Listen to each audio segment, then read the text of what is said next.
Emily Maitlis was born in Canada and raised in a leafy, affluent part of Sheffield. She began her career in Cambodia, China and Hong Kong before returning to the UK to work for Sky News, then BBC News. She featured in several BBC shows, becoming one of its more senior presenters. Now, I often hear people on the right insist that Maitlis is left-wing. Liberal, I'll grant you, but left-wing? Do me a favour. Images show her enjoying herself with Peter Mandelson, who, if you needed reminding, was considered family by a certain American financier with a certain island. And who can forget Corbyn's portrayal on Newsnight when it was hosted by Maitlis? The Kremlin edited in behind him and his hat elongated to make him look like a member of the Soviet Politburo. Another edition ended with Professor Quirrell from Harry Potter revealing not the Lord Voldemort under his turban, but, that's right, Jeremy Corbyn. Now, of course, editorial calls on the show weren't hers alone, but her personal disdain for the left is hard to miss. In the run-up to the 2017 election,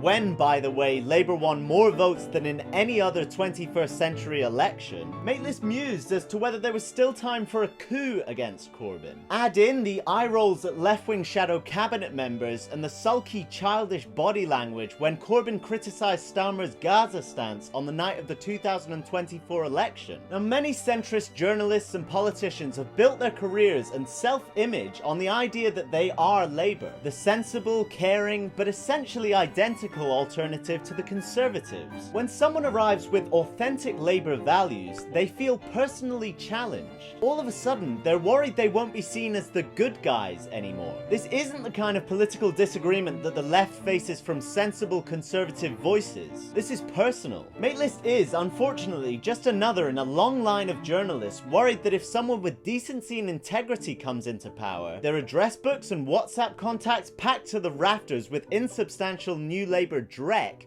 would suddenly become worthless. Worried that there will be no more invites to garden parties when you can gossip with some parliamentary droids in expensive suits about who's up and who's down. Worried that scandals in the Westminster bubble might become beside the point, and heaven forbid, as a politics journalist, she might have to talk about politics.